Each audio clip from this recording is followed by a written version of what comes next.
ಆಳ್ವಾಸ್ ಶಿಕ್ಷಣ ಪ್ರತಿಷ್ಠಾನದ ಅಧ್ಯಕ್ಷರಾದಂತಹ doctor M Mohan Alva ಅವರು ಕರ್ನಾಟಕ ನ್ಯೂಸ್ ಬೀಟ್ನ ದೂರವಾಣಿ ಸಂಪರ್ಕದ ಜೊತೆ ಜಾಯ್ನ್ ಆಗಿದ್ದಾರೆ. ಸರ್ ನಮಸ್ತೆ. ನಮಸ್ತೆ ಸರ್, ಆಳ್ವಾಸ್ ನುಡಿಸಿರಿ ಸಮ್ಮೇಳನದ ಅಧ್ಯಕ್ಷರನ್ನಾಗಿ ಸರ್ನ ಕೂಡ ಕರೆದಿದ್ರಿ ಎಸ್ ಎಲ್ ಭೈರಪ್ಪ ಅವರನ್ನ 2005ರಲ್ಲಿ. ಹಾಗೆ ಇವತ್ತಿನ ಈ ಒಂದು ವಾತಾವರಣದ ಬಗ್ಗೆ ಏನ್ ಹೇಳ್ತೀರಾ, ನಿಮ್ಮ ಮಾತು?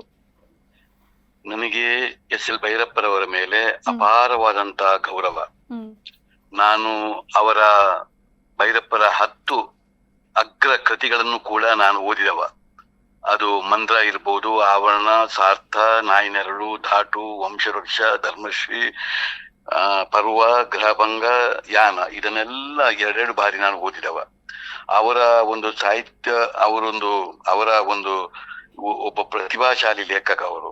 ಆಮೇಲೆ ತತ್ವಜ್ಞಾನ, ವೈಚಾರಿಕತೆ ಮತ್ತು ಸೃಜನಶೀಲತೆ ಬರವಣಿಗೆಯಲ್ಲಿ ಇರುವಂತ ಅವರ ಕಾದಂಬರಿ ಈ 3 ಕ್ಷೇತ್ರಗಳಲ್ಲಿ ಏರಿದಂತ ಎತ್ತರ, ಬೀರಿದಂತ ಪ್ರಭಾವ ಇವತ್ತು ಅಪಾರವಾದ್ದು. ಕನ್ನಡದ ಯಾವ ಸಾಹಿತ್ಯಕ್ಕೂ ಇಷ್ಟು ವ್ಯಾಪಕವಾಗಿ ಬೇಡಿಕೆಯ ಭಾಷೆಗೆ ಇವತ್ತು ಬಹಳಷ್ಟು ಅನುವಾದಗೊಂಡದ್ದು. ಅಂತ ಒಬ್ಬ ಸಮರ್ಪಕ ಮತ್ತು ಶಕ್ತಿಶಾಲಿ ಬರಹಗಾರ ನಮ್ಮ ಎಸ್ ಎಲ್ ಭೈರಪ್ಪರವರು ಅಂತ ಹೇಳಲಿಕ್ಕೆ ನಾನು ಈಚೆ ಬರ್ತಾ ಇದ್ದೇನೆ. ಸರ್ ನೋಡಿ, ಈಗ ನೋಡಿ, ಆಳ್ವಾಸ್ ನುಡಿಸಿರಿ ಸಮ್ಮೇಳನ ಮಾಡ್ತಾ ಇದ್ರೆ ಆ ಒಂದು ಸಮ್ಮೇಳನ ಹೇಗಿತ್ತು ಅಂತಂದ್ರೆ ಯಾವುದೇ ಸಿದ್ಧಾಂತ ಭೇದವಿಲ್ಲದೆ ಆ ಒಂದು ಸಮ್ಮೇಳನವನ್ನ ಮಾಡಿದ್ರಿ. ಆದ್ರೆ ಆ ಒಂದು ಸಮ್ಮೇಳನಕ್ಕೆ ಎಸ್ ಎಲ್ ಭೈರಪ್ಪನವರನ್ನ ಆಯ್ಕೆ ಮಾಡಿದಾಗ ಅಧ್ಯಕ್ಷರನ್ನಾಗಿ ತುಂಬಾ ವಿರೋಧ ಕೂಡ ವ್ಯಕ್ತವಾಗುತ್ತೆ. ಸರ್, ಆ ಒಂದು ಸಂದರ್ಭವನ್ನ ವಿವರಿಸಬಹುದಾ ನಮ್ಮ ಕರ್ನಾಟಕ ನ್ಯೂಸ್ ಬೀಟ್ ಜೊತೆಗೆ? ಅಲ್ಲ, ವಿರೋಧ, ಅವರು ಎಡ ಬಲ 2 ವಿಚಾರಗಳು ನಮ್ಮ ಸಾಹಿತ್ಯ ಲೋಕದಲ್ಲಿ ಇರುವುದು ನಿಮಗೆ ಗೊತ್ತಿದೆ. ಇಂಥ ಸಂದರ್ಭದಲ್ಲಿ ಇವರು ಸ್ವಲ್ಪ ಬಲ ಚಿಂತನೆ ಇದ್ದವರು. ಹೀಗಿರುವಾಗ ಎಡ ಚಿಂತನೆ ಇದ್ದವರು ತುಂಬಾ ಅವರನ್ನು ವಿರೋಧಿಸಿದ್ದಾರೆ. ಅದು ಹಿಂದೆಯೂ ವಿರೋಧಿಸ್ತಾರೆ, ಈಗಲೂ ವಿರೋಧಿಸ್ತಾ ಇದ್ದಾರೆ. ಆದ್ರೆ ಒಂದು ನೆನಪಿಟ್ಟುಕೊಳ್ಬೇಕು, ಅವರ ಬರಹವನ್ನು ಮಾತ್ರ ಎಡ ಬಲ ಈ ಚಿಂತನೆ ಎಲ್ಲರೂ ಕೂಡ ಅದನ್ನು ಓದ್ತಾ ಇದ್ರು, ಅದನ್ನು ಓದಿ ಸಂತೋಷ ಪಡ್ತಾ ಇದ್ರು. ಅವರಲ್ಲಿ ಯಾಕಂತ ಹೇಳಿದ್ರೆ ಈ ಯುವ ಪೀಳಿಗೆಗೆ ಒಂದು ಸ್ಫೂರ್ತಿಯಾಗಿದ್ರು, ಮತ್ತೆ ನೇರ ನಡೆಯ ವ್ಯಕ್ತಿತ್ವ, ಮತ್ತೆ ತನ್ನ ಅನನ್ಯವಾದಂತಹ ಒಂದು ನಿರೂಪಣಾ ಶೈಲಿಯಿಂದ ಅವರು ಜನಪ್ರಿಯರಾಗಿದ್ದರು.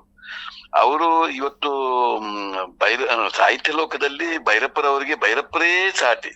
ಅವರು ಎಲ್ಲ ಮಾನವನ ದೌರ್ಬಲ್ಯಗಳ ಬಗ್ಗೆ ಬಹಳಷ್ಟು ಅವರಿಗೆ ಅನುಕಂಪ ಇತ್ತು. ಮತ್ತೆ ಅವರಿಗೆ ತನ್ನ ಕೃತಿಗಳಲ್ಲಿ ಏನನ್ನು ತಾನು ಪ್ರತಿಪಾದಿಸುತ್ತೇನೆ ಬಂದಿದ್ದಾರೋ ಅದರಂತೆ ಅವ್ರ ಜೀವನದಲ್ಲಿ ನಡೆದುಕೊಂಡು ಕೂಡ ಬಂದವರು. ಎಷ್ಟೋ ಜನಗಳು ಇವತ್ತು ಬರೀತಾರೆ, ಆದ್ರೆ ಜೀವನದಲ್ಲಿ ಅವರ ಬದುಕು ಆಗಿರುವುದಿಲ್ಲ. ಕಾರಣ ಭೈರಪ್ಪರವರ ಬದುಕೇ ಏನ್ ಕೇಳಿದ್ರೆ ಅವ್ರು ಏನ್ ಬರೀತಾರೆ ಅದನ್ನು ಅವರ ಜೀವನದಲ್ಲೂ ಹಾಗೆ ಮಾಡ್ಕೊಂಡು ಬಂದಿದ್ದಾರೆ. ಅದಕ್ಕಿಂತ ದೊಡ್ಡ ಸಂಗತಿ ಏನ್ ಕೇಳಿದ್ರೆ ಭೈರಪ್ಪನವರ ಕಾದಂಬರಿಗಳು ದೇಶ ವಿದೇಶದಲ್ಲಿ ಅತ್ಯಧಿಕ ಭಾಷೆಯಲ್ಲಿ ಅನುವಾದಗೊಂಡಿದೆ ಮತ್ತು ಎಲ್ಲಾ ಕೃತಿಗಳು ಕೂಡ ಮಾರುಕಟ್ಟೆಯಲ್ಲಿ ಅತ್ಯಂತ ಬೇಡಿಕೆಯಲ್ಲಿದ್ದದ್ದು. ಇದು ಅವರ ಜನಪ್ರಿಯತೆಯನ್ನು ಕಾಣ್ತಾ ಇದೆ. ನನ್ಗೆ ಇಲ್ಲಿದ್ದಾಗ ಅವರು 4 ದಿವಸ ಕಾಲ ನಮ್ಮ ನುಡಿಸಿದ ಸಮಯದಲ್ಲಿ ನಮ್ಮ ಆವರಣದಲ್ಲಿ ಇದ್ದರು. ಅವರೊಟ್ಟಿಗೆ ಇರುವುದೇ ಅವರ ಒಂದು ಜೀವನ ಶೈಲಿ, ಅವರ ಮಾತುಗಳು, ಅದೊಂದು ನಮ್ಗೆ ಬಹಳಷ್ಟು ಒಂದು ಸ್ಫೂರ್ತಿದಾಯಕವಾದ ವಿಚಾರ. ನಮ್ಮ ಇಡೀ ಒಂದು ನುಡಿಸಿದೆಯಲ್ಲಿ ಸರ್ವಶ್ರೇಷ್ಠ ಒಬ್ಬ ಅಧ್ಯಕ್ಷನಾಗಿ ಮತ್ತೆ ಇದ್ದವರವರು. ಅವರ ಮೇಲೆ ನಮ್ಗೆ ಅಪಾರ ಗೌರವ.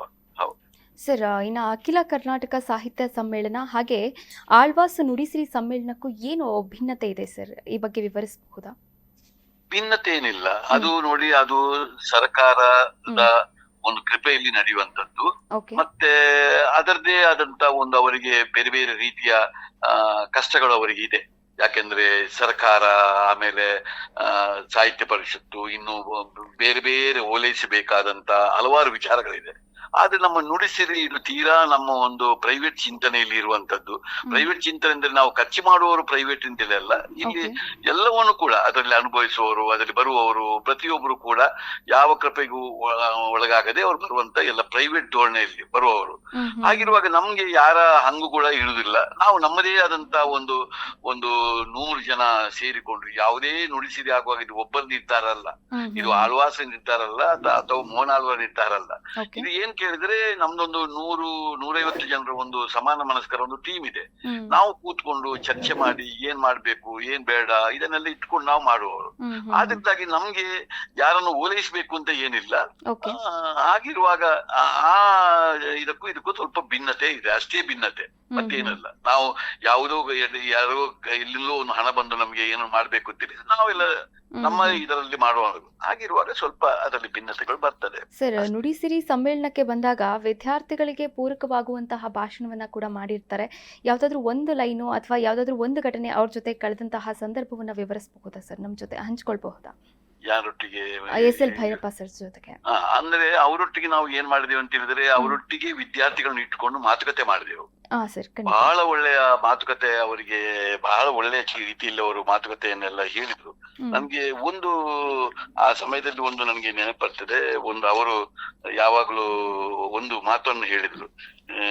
ಈ ನಾವು ಇವರನ್ನು ಯಾರನ್ನು ಇದು ಋಷಿಗಳನ್ನು, ಸನ್ಯಾಸಿಗಳನ್ನು ನಾವು ಬಹಳಷ್ಟು ಗೌರವಿಸ್ತೇವೆ. ಮತ್ತು ಇನ್ನೊಂದು ಯಾರನ್ನು ಒಂದು ಬಹಳ ಒಳ್ಳೆ ಗೌರವಿಸ್ತೇವೆ ಅಂತ ಹೇಳಿದ್ರು. ಆದ್ರೆ ನಮ್ಮ ಮಕ್ಕಳು ನಾವು ಅದಕ್ಕೆ ಹೋಗ್ಲಿಕ್ಕೆ ಮಾತ್ರ ಆಸೆ ಪಡುದಿಲ್ಲ. ಒಂದು ಸನ್ಯಾಸಿಗಳಿಗೆ ಮತ್ತೊಂದು ಮಿಲಿಟರಿಗೆ, ಒಂದು ಸೈನಿಕರಿಗೆ, ಇದಕ್ಕೆ ವಿಶೇಷವಂತಹ ಸ್ಥಾನಮಾನ ಗೌರವ ನಾವು ಕೊಡ್ತೇವೆ ಎಲ್ರು. ಆದ್ರೆ ನಾವಾಗ್ಲಿಕ್ಕೆ ಮಾತ್ರ ಪ್ರಯತ್ನ ಮಾಡೋದಿಲ್ಲ ಅಂತ ಹೇಳಿ ಒಂದು ಬಹಳ ಒಳ್ಳೆಯ ಒಂದು ಅರ್ಥಗರ್ಭಿತವಾದ ಮಾತನ್ನು ಮಕ್ಕಳಿಗೆ ಹೇಳಿದ್ರು ಅವರು. ಹಾಗೆ ಮಕ್ಕಳ ಜೊತೆಯಲ್ಲಿ ಬಹಳ ಸುಂದರವಾಗಿ ಅವರು ಬಹಳ ದೀರ್ಘವಾಗಿ, ಕೊಟ್ಟ ಸಮಯಕ್ಕಿಂತ ಜಾಸ್ತಿ ಒಂದು 3 ಗಂಟೆ ಕಾಲ ಕೂತ್ಕೊಂಡು ಅವರು ಮಕ್ಕಳೊಟ್ಟಿಗೆ ಮಾತಾಡಿದ್ರು. ಅದು ಬಹಳ ಸಂತೋಷವನ್ನು ಕೊಟ್ಟಿದೆ ನಮ್ಗೆ.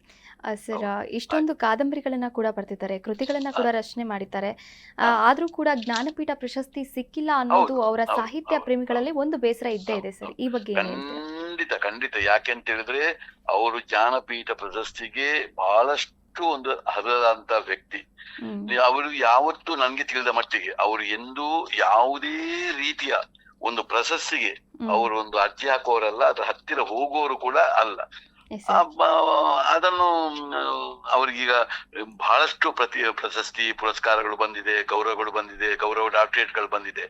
ಎಲ್ಲೂ ಕೂಡ ನಂಗೆ ತಿಳ್ಕೊಂಡಾಗೆ ಅವ್ರು ಅರ್ಜಿ ಹಾಕಿ ಬಂದದಲ್ಲ. ಜ್ಞಾನಪೀಠ ಪ್ರಶಸ್ತಿ ಅವರಿಗೆ ಯೋಗ್ಯವಾಗಿ ಅವ್ರು ಇರುವಾಗ್ಲೇ, ಅವ್ರ ಬದುಕಿನಲ್ಲಿ ಇರುವಾಗ್ಲೇ ಬರ್ಬೇಕಿತ್ತು, ಇನ್ನು ಬರುದಲ್ಲ. ಅದು ಅದಕ್ಕೆ ಬೆಲೆ ಇದ್ದದ್ದು ಅವ್ರು ಇರುವಾಗ ಬರ್ಬೇಕಿತ್ತು. ಅದಕ್ಕೆ ಎಲ್ಲ ಅವ್ರಿಗೆ ಅರ್ಹತೆ ಅವ್ರಿಗೆ ಇತ್ತು.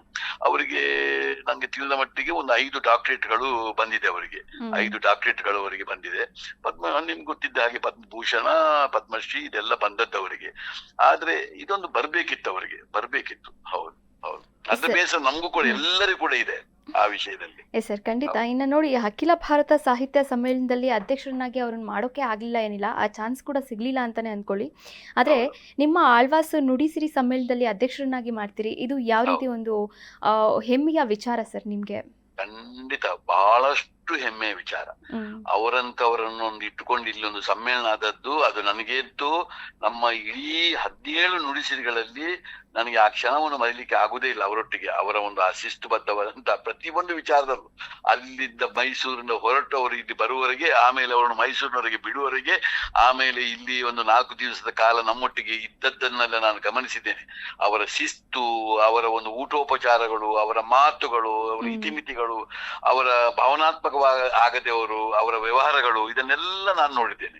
ಒಂದು ಸ್ಥಿತಪ್ರಜ್ಞನಾಗಿದ್ದುಕೊಂಡು ಅವರು ಇರುವಂತದ್ದು. ಮತ್ತೆ ಬಹಳ ಸ್ಪಷ್ಟ ತನ್ನ ಬದುಕಿನ ಬಗ್ಗೆ ಬಹಳ ಸ್ಪಷ್ಟತೆ ಅವರಲ್ಲಿ. ಅದೊಂದು ಚೌಕಟ್ಟಂದ್ರೆ ಚೌಕಟ್ಟು ಅವರಲ್ಲಿ. ಅದೆಲ್ಲವೂ ನಾನು ಗಮನಿಸಿದ್ದೇನೆ. ಇದು ಬಹಳ ಸಂತೋಷ ಕೊಟ್ಟಿದೆ. Sir, thank you sir, thank you so much. ಇಷ್ಟೊತ್ತು ನಿಮ್ಮ ಜೊತೆ ಮಾತನಾಡಿದ್ದಕ್ಕಾಗಿ ಧನ್ಯವಾದಗಳು.